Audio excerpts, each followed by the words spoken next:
Hello, this is Dan Linna. Welcome to Law Technology Now on the Legal Talk Network.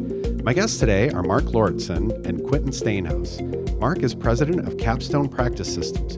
Capstone builds custom document drafting systems for law firms, legal departments, and other organizations, delivers training for users and developers, and advises organizations on software selection and project design. Quinten is a senior housing attorney and network administrator at Greater Boston Legal Services. Quinten practices law and represents low-income tenants while also being responsible for IT systems administrations at Greater Boston Legal Services. Quinten also develops open-source, user-facing legal technology. And in addition to developing legal technology, Marc and Quinten last year drafted a research paper about evaluating the legal advice provided by legal technology tools entitled Substantive Legal Software Quality, A Gathering Storm. And that's the topic for today's show, evaluating legal technology applications. Marc and Quinten, welcome to the show. Thank you. Good morning. Thank you. Well, before we get started, we want to thank our sponsors. Thank you to our sponsor, Logical, instant discovery software for modern legal teams. Logical offers perfectly predictable pricing at just $250 per matter per month. Create your free account anytime at logical.com/LTN. That's logic with a K, CULL.com/LTN. And we also want to thank our sponsor, HeadNote. HeadNote helps lawyers get paid faster with their compliant e-payments and account receivables automation platform. To learn how to get paid quicker and more efficiently, visit them at headnote.com. That's headnote.com. Okay, well, Marc and Quinten, before we jump in, I just want to give you each a little bit of an opportunity to tell us a little bit about yourself and your background. Marc, you want to go ahead and please kick things off? Sure, happy to do so, Dan. I have a checkered past. I've been a Massachusetts lawyer for over 40 years. But most of that time, I've not been practicing. I've been doing other crazy things. I began life as a clinical teacher and a legal aid lawyer, and then I got diverted into technology way back in the 1980s. So that's been my main focus the last couple decades, is building software, helping people learn how to do that. And in recent years, I've been also moonlighting as a law professor, teaching courses in which students actually build these kinds of applications as part of their coursework. Great. Quinten. So I'm one of those computer programmers who went to law school. I got a degree in logic and computation from Carnegie Mellon University, but my real passion at that time was social justice. And I probably started about was a member of a million different social justice organizations. And that prompted me to head to law school. That was what I thought was the best way to further my goals in that area. And I started my legal career at Greater Boston Legal Services. So I fell back into software development kind of by accident after that. In the financial crisis, I volunteered to start participating in our IT team. I still kept my legal hat as well and kind of added that second one. And it took a few years for me to see the connection between the IT work that I was doing, the software development I was doing to kind of help make those systems more efficient, and our client-facing work. But when I did, it really just makes a lot of sense. Expert systems can kind of fill that gap in legal aid, where we're turning away 2/3 of our clients who can't get help, who actually come into our office and request it. But there are a lot of people who can't even make it to our offices because they don't have money to pay for the bus fare, they don't have the ability to take time off from work, or they don't have childcare, or they have disabilities that make it hard for them to reach us. And technology is a way that we can reach those people that legal aid can't serve directly. Well, I'm excited to have you both as my guests today. You're both doing some really interesting work, and we're going to try to narrow the focus just a little bit, although it's a really broad area, to evaluating legal technology applications. And I mentioned the article that you wrote, Marc and Quinten. And, Marc, maybe you want to kick us off and just talk about, what was it that prompted you to write this article about the quality of legal applications? Sure. I think it was really the intersection of the things Quinten just mentioned, which is, the possibilities we have nowadays to express legal knowledge in software, and the yawning gap between what people need in the world for legal help and what they get. And so there's this organization called the International Association for Artificial Intelligence and Law that's been operative for over 30 years. They have a conference every 2 years.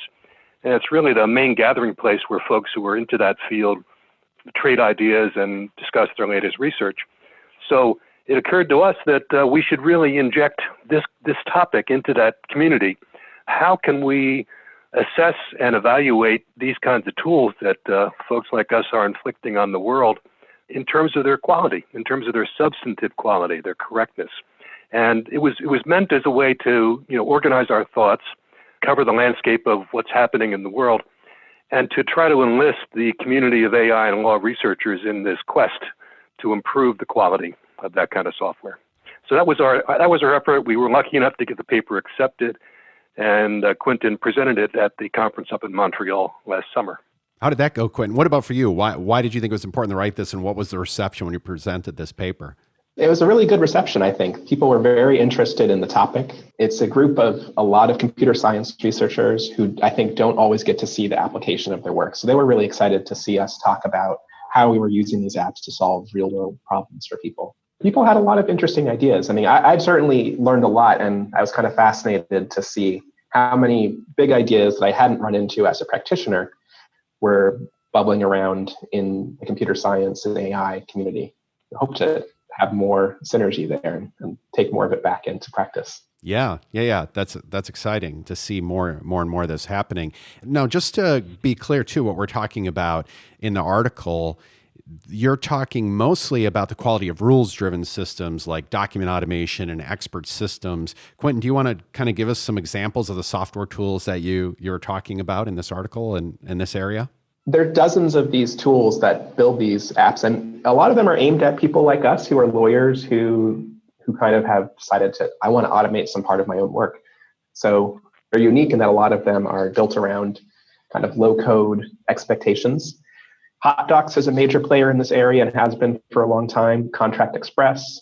On the more expert system side of things than document automation, there's Neota Logic, and DocAssemble is an open source platform that I use a lot in my work. Those are kind of some of the big players.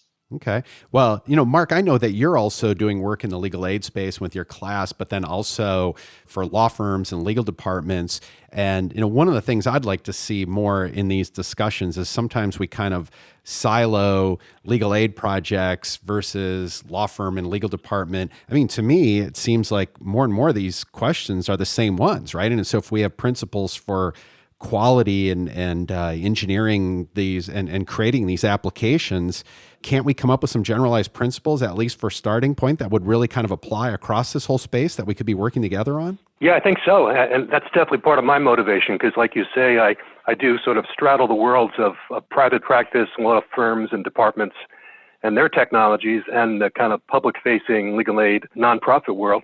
And the challenges are similar. I mean, and again, there's a whole raft of different criteria by which you can judge these things in terms of their accessibility and usability. This article really tried to focus on the narrower question of correctness, of substantive quality. Is the knowledge we're communicating, is the know-how a particular application is expressing true? Is it correct? Is it reasonably accurate about how the legal world works? And that applies whether you're in a law firm or whether you're a self-represented litigant, in California trying to defend against an eviction. So the issues cross over. As you mentioned, Dan, there are metrics that are used in other legal software, other kinds of software, recall, precision, etc. Those are critical, but those really go to how well a particular piece of software does its job. For us, the focus of this article was how well does the particular piece of software communicate the know-how that the user needs in a way they understand. And that is a vast problem in my experience, and it's a problem both in public sectors and in private practice contexts. Yeah, well, I think this is something I hear more and more now when I talk about technology and its ability to prove access to legal services for everyone, and particularly to narrow the justice gap. People will say, well, wait a second, how do you know that this technology tool is actually helping people? And it's an important question. Yeah. But yet at the same time, How do we know when lawyers are doing work that work, like how do we assess the quality of that work? And, it raises a question of what's the right baseline. Well, there's two questions there in my mind, I guess. Do we need to also start doing a better job of evaluating the work that human lawyers do? And then what's the right baseline for these tools? Mm-hmm. Well, yeah, I think there's the good and bad thing about technology is that we're automating something so we can see how it performs in the same circumstances again and again. And that can be either really well or really poorly. So you could really replicate a bad outcome over and over, or you could have a really good outcome that comes out that way. And lawyers, of course, are a lot more variable from day to day. the advice that they give might be very different. Certainly as time changes, and if you're looking at a large pool of lawyers, you're going to feel that there are a lot of different answers to the same question. The benefit of a system like an expert system is you can look at the whole system at once and get a sense of what it's doing. It's really hard, a lot harder to do that with a live person. And hopefully you can apply that kind of analysis to see, is it actually giving the right advice? Is it helping someone in the right way? Yeah, well, I think that's a really important point, is that these tools allow us, we can run tests, right? We can do the exact thing you're advocating for. Even when it does get into the realm of using neural networks and things like that, people will complain frequently, well, it's a black box, we don't know what it's doing. But it's like, there are ways you can still even test these black boxes and run a bunch of counterfactuals through them, things like that. I do think, though, that one of the challenges we run into in this space is this kind of raises the point that if you want to create some of these tools, you need to try to figure out if the lawyers are doing it in 100 different ways and you want to try to put a document automation tool in place or create an expert system. I mean, how do you go through this process of kind of getting people on the same page on like, this is a defensible way to handle these matters consistently? I mean, Marc, I'm sure you've dealt with that many times in many different types of organizations. Yeah, it's a perennial challenge. In private law firms, very often you have to lock people in a room for days in order to get agreement about where to put the commas and the spaces and the tabs in documents. And I think we presently have so much diversity in how people practice, even within the same organization. When you try to substantively automate it, build a expert system or a document assembly system that kind of expresses the best practices of a group, you surface all those variabilities. And it's a sociological challenge as well as a technical one. That was not much of an answer, but I think I'm just nodding to you, Dan, to say that that's a key challenge we face both in the private practice world and in the legal aid, public-facing access to justice world. Yeah, and to me, the key point of recognizing that we can assess things for their quality, we can assess software, we can also assess the things humans do, well, then that means that we can look at all that variance and we can start asking and gathering data. It's an empirical question. Which of these activities are high quality, produce value, produce better results, things like that, right? We can test these things just like we can test the software that we're developing in tandem. Yeah, I think you're right. These things are accessible. I mean, in some ways, they're more easily accessible in e-discovery and contexts where you have a discrete task and you have, well understood metrics. In the world of substantive software, where you're trying to communicate knowledge about very complex legal situations, there are at least two problems. One is you don't know the impact it's going to have in the actual real world when the litigant or the lawyer goes forth and does something. And secondly, there's such a combinatorial explosion of possibilities in the software as to what it can do under different answer scenarios that it's almost impossible to exhaustively check everything. And that was really one of our themes was how do you wrestle with that problem? You got this billions of possibilities about a way a particular software can respond to a user. How can we be sure that in most of those situations, if not all, it actually does the right thing? Mm-hmm. Yeah. Well, so having read your article and then we chatted a little bit beforehand, I guess what I'd like to do is try to, as much as we can in the short time we have together, help our listeners start thinking about a framework or what for how they might go through this process. And why don't we start about, Quinten, if you can talk with us a little bit about, how much you classify the different types of errors that we think we might see in legal applications, because I think the first thing we have to do is think about what are the bad outcomes, where could the errors be, and then we can start thinking about what are the countermeasures to try to prevent them. Sure. So we've kind of found that there was a framework we could use to talk about substantive errors, because obviously there are errors that have to do with bugs, your software application crashes, it doesn't do anything. But then there's all kinds of substantive errors that you can run into. And I think that first of all, there's just being plain old wrong, giving the wrong advice that doesn't actually fit what the law says. You can be unclear. Your application might be used in the wrong way, the wrong circumstance. So it's right advice for a different circumstance than the user actually really has. And it can be obsolete. And that's a problem of maintenance. And one of the things that we realized and really thought through as we were working on this paper, thinking through our own experiences, that lack of clarity is a problem you have to zoom in on a little bit, because something can be unclear both because it just is hard to read or hard to understand. And it's what is on the page. And sometimes it's what's not on the page that can create some misimpressions with a user. They might think that your system can do a lot more than it really can do. They don't understand the scope and the limits of what it's doing. and that can lead them in the wrong direction.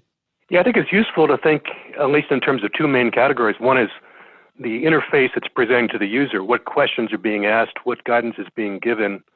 And secondly, the outputs, what documents are being generated, what customized advice might be emitted at the end.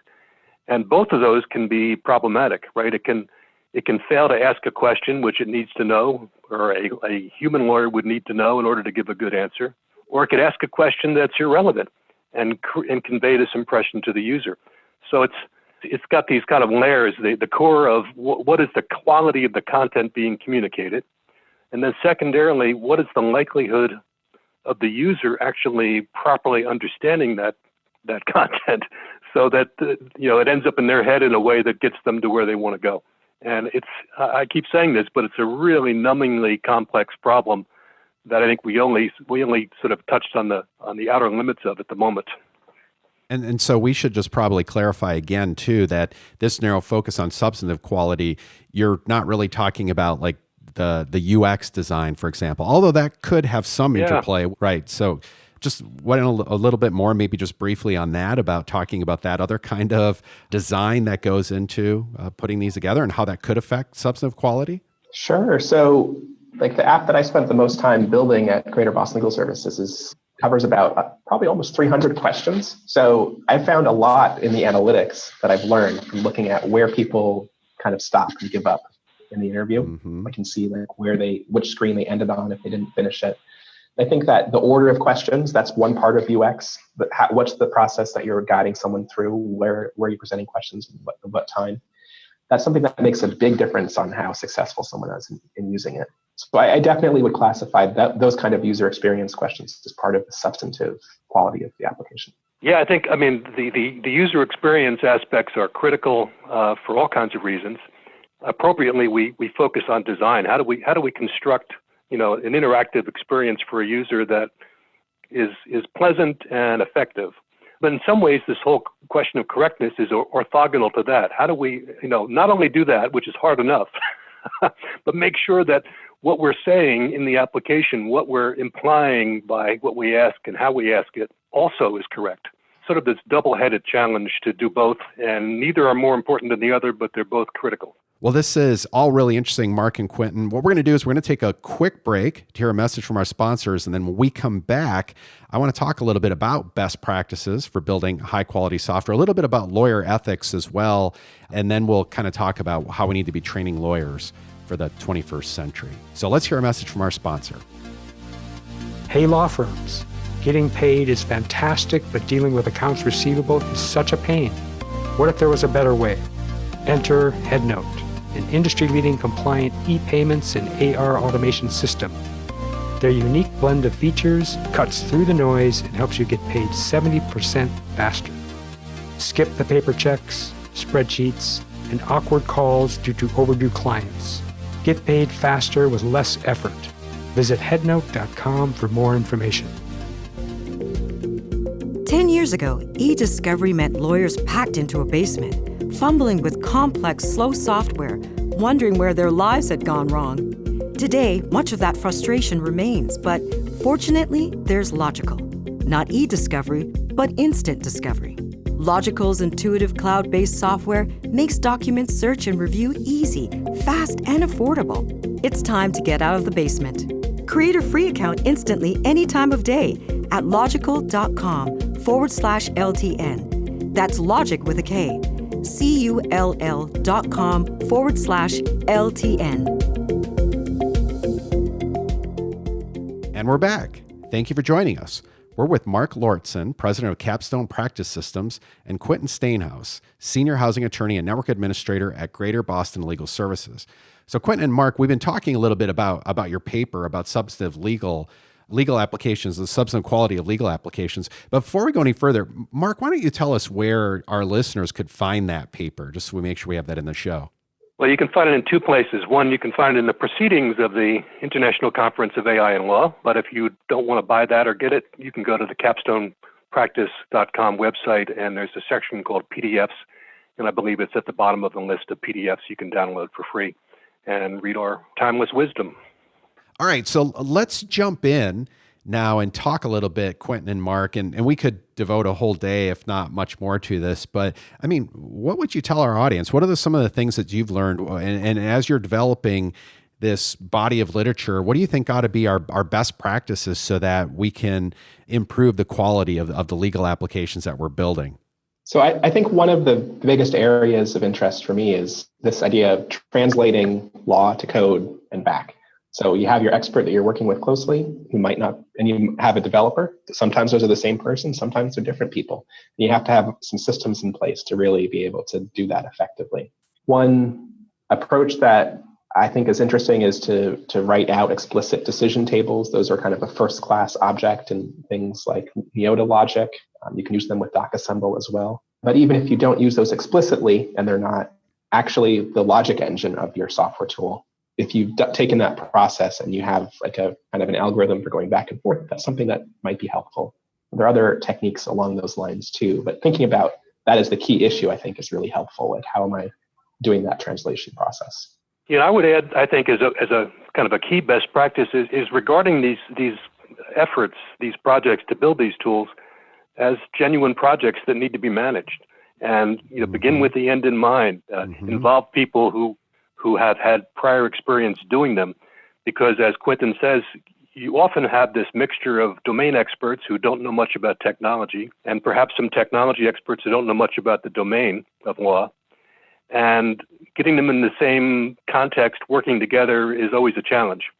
Sometimes you just need somebody who really knocks heads together from a project management point of view to make the system come out reasonably well. One kind of interesting model on the development only side is in Python, there's this living document called PEP8, which kind of lays out the standards and techniques for developing a good Python application, like one that looks good and is readable. And when you start to follow and develop standards like that, it's easier for someone to jump in and help with a project that might take over, or you as the developer to know what you were doing 3 months ago when you wrote this section that you've completely forgotten what it does. So having standards is really important. And I think we have to start to develop those in the legal software development community. And we can learn a lot from the lessons that the wider software industry has given us. I think a critical point is, which I think is we find in other software development applications, is finding some method to externalize the content, the knowledge you want to express in your software. So don't entirely put it into code, but have some external representation, some sort of a decision tree or a table, or some way to capture the rules that you're trying to effectuate in your code external to the code you're building, so you can test it against that framework. You guys make what I think is a good point, is that we ought to be developing some best practices and principles for the legal space. But as you also noted, a lot of this is just stuff for good practices of software development. What part of this do you think is maybe somewhat of a unique question for laws, but particularly thinking about the substantive question? I mean, what kind of additional principles do we need, and how should we be going about developing them? How do we get more people engaged in this conversation? So we've kind of have talked about some of the mitigation strategies that are important in the paper, and we had kind of a reprise at the Innovations in Technology conference as well. We got some really great expertise from people in Michigan and Neota logic to add into that. And I'm just looking at that list now, and I think some of the things that are a little unique to substantive quality have to do with having clear scope limits. And then there's also this other aspect, which is when someone's using an expert system, they treat it a lot different than they do something like a form book, right? They're going to read a form and they know that there's some limit to their understanding of what they're reading, and then they try to apply it to their situation. They know that there can be flaws in that process, but when something is interactive and it's talking back and forth to them, that's a little harder to see. So I think having some sense of attribution, discussions of and disclaimers and cautions that help the user to understand that this is not an oracle, right? I mean, there's some limits to what the computer is doing, can help set expectations correctly. That's a little unique to the substantive context. Marc, anything you'd like to add to that? Yeah, I think a basic point is we're in this new phase of opportunity and danger, right? Where we have enormous possibilities of communicating legal knowledge and helping people deal with legal situations, whether they're self-representing litigants or associates at a big firm. But there's the correlative danger of the content being over-relied upon and accepted non-critically. So you asked, how do we improve this generally? I think getting more people to get involved in the various events and activities in this space. There's international conferences. There's the Innovations in Technology Conference the Legal Services Corporation produces each year. There's the SubTech Conference that's happening in Nashville this summer. So there's plenty of opportunities. And of course, there's the Twitter watering hole. I mean, anybody who's interested in this space can probably quickly find fellow travelers. And there's a vast literature that's emerging. I just think it's a matter of getting engaged and joining enthusiastically in this new world. Yeah, well, it's great to see that the work you guys are already doing, and I'm sure you probably plan to bring some of this to SubTech this summer. I know this is some of the stuff that we're doing here at Northwestern in connection with our Law and Technology Initiative. So there's a lot of work I sense to be done in this space. So I'm excited to see the work that you're doing. And let's transition just a little bit in the thinking about what about lawyer ethics in AI, right? I mean, what are the things that are kind of top of mind for you when you're thinking about, we're not just developing software and even thinking about getting it right in the substantive side, but in the background, we have duty of competence, duty to supervise, duty to communicate to the client, confidentiality. In the private world, thinking about reasonable fee questions and being sure we use technology when appropriate. I mean, what would you say maybe are kind of top of mind as far as thinking, gee, okay, well, we also have to think about the lawyer ethics questions here as well. That's a big topic, Dan, and I'm sure Quinten is scratching his head like I am.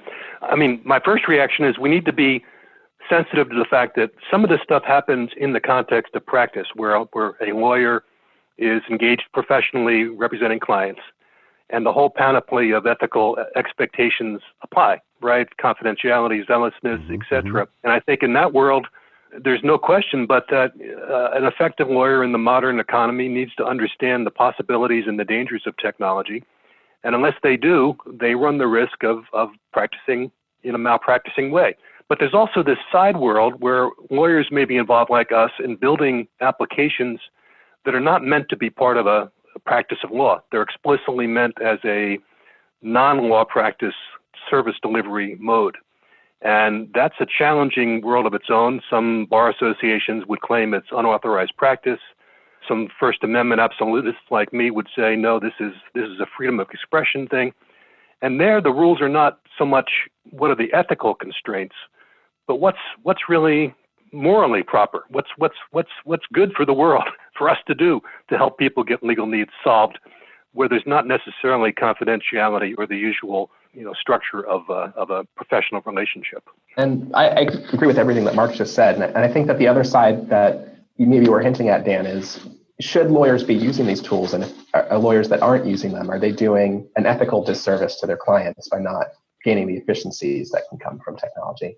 I think that's a very interesting question. I think every lawyer should be considering if there's a way that their client could save their billable time by entering information on a form on their own, and that's what the lawyer is getting paid hundreds of dollars an hour to do instead. I think that they probably should be doing that. Yeah, I'm starting to see more discussion about that question, right? There's the duty of competence then under Rule 1.1 and then tying it to Rule 1.5 and asking, if technology tools are available, that you could do something much more efficiently, and then which goes directly to what you guys are talking about, the substantive quality of the tools, right? I think sometimes we focus just on efficiency, but these tools can also improve quality and outcomes.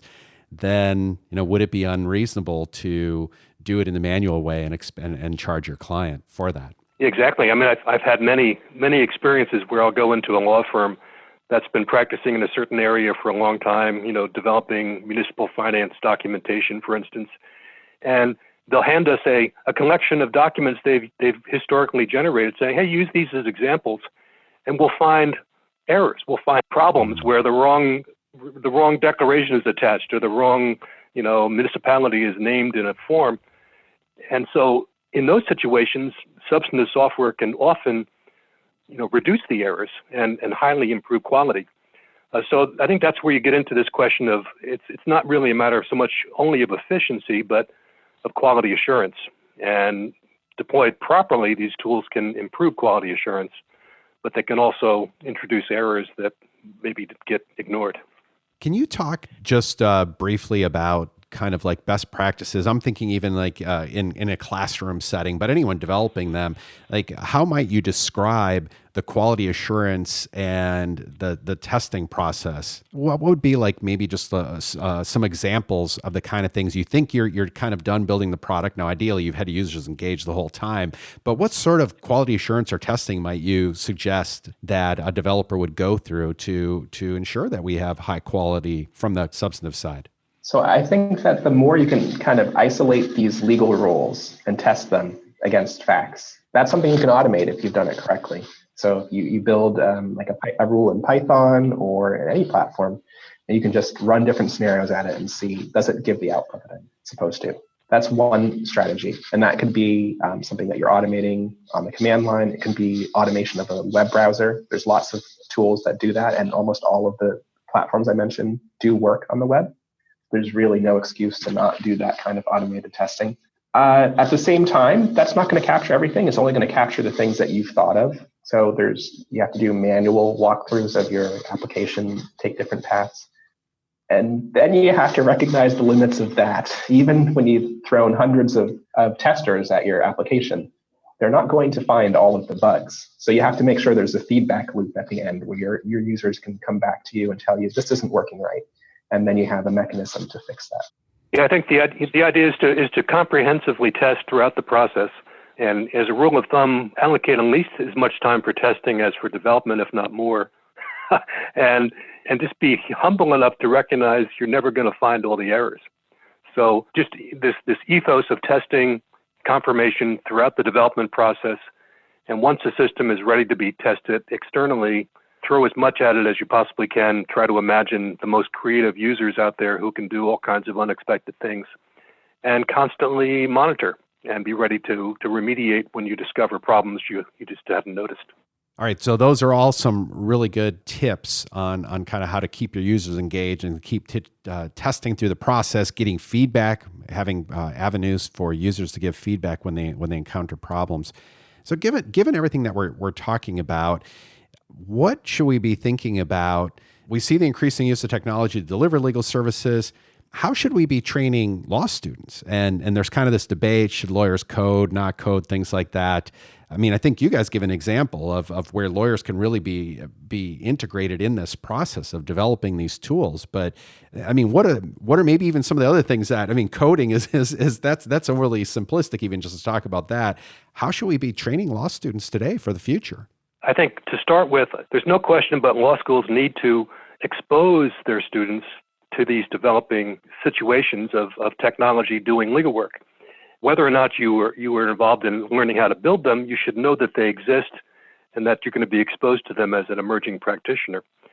Secondly, I think it is, Quinten and I are both very enthusiastic about courses in which students not only are exposed, but are engaged in building, of making applications. And there's nothing, we're not saying that lawyers need to code. Some lawyers will learn by coding, but by having some interaction with the craft of wrestling with software and building these tools, I think law students are well exposed to how they work and how they can fail to work.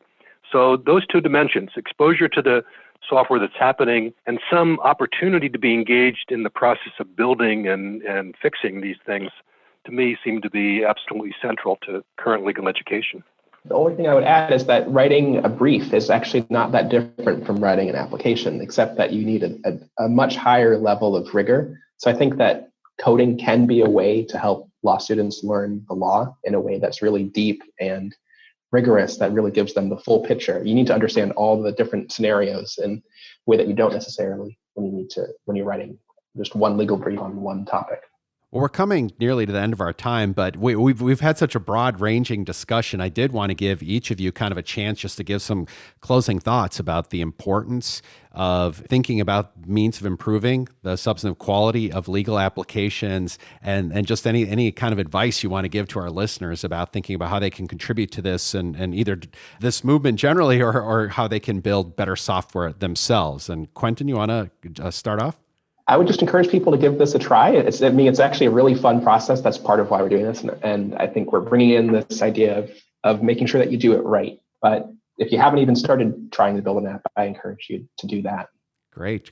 Marc? Yeah, I would say that, the threshold is lower than it's ever been for folks who want to just dip their toe into this world to do so. There are tools like Community Lawyer and Documate nowadays that for very little money can get you into the space of building interactive questionnaires. So if you're at all interested, go forth and try it. We're in this era, I think, of law where we're going to see increasingly active roles for technology. And if you're a lawyer or a would-be lawyer or a soon-to-be lawyer, there's no excuse for not embracing this, understanding it, and to the extent it gets you interested, actually doing it. Well, great. So now before we wrap up, I was hoping that you can each tell our listeners how to follow your work and how to get in contact with you. So sharing your Twitter handle and other avenues to get connected would be great. Quinten? I'm at Q Steenhuis, at QSTEENHUIS, or you can find me on my website, which is nonprofittechie, all one word, .com. Great. Marc? Yeah, on Twitter at Marc Lauritsen, one word, LAURITSEN.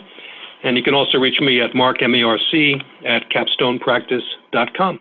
Well, this has been great, guys. I really appreciate the work that you're doing in this space. I hope we'll have some opportunities to collaborate on this. This is really interesting. I think it's important work to be thinking about the quality of lawyer work, the quality of legal software, the value that's added with these tools. So thank you for all that you're doing. Thank you. Thank you, Dan. This has been another edition of Law Technology Now on the Legal Talk Network. Please take a minute to subscribe and rate us on Apple Podcasts and Google Podcasts. You can find me on Twitter at Dan Linna. Please follow me, retweet links to this episode, and join the legal innovation and technology discussion online. And join us next time for another edition of Law Technology Now. I'm Dan Linna, signing off. If you'd like more information about what you've heard today, please visit LegalTalkNetwork.com. Subscribe via iTunes and RSS. Find us on Twitter and Facebook, or download our free Legal Talk Network app in Google Play and iTunes. The views expressed by the participants of this program are their own and do not represent the views of, nor are they endorsed by, Legal Talk Network, its officers, directors, employees, agents, representatives, shareholders, and subsidiaries. None of the content should be considered legal advice. As always, consult a lawyer.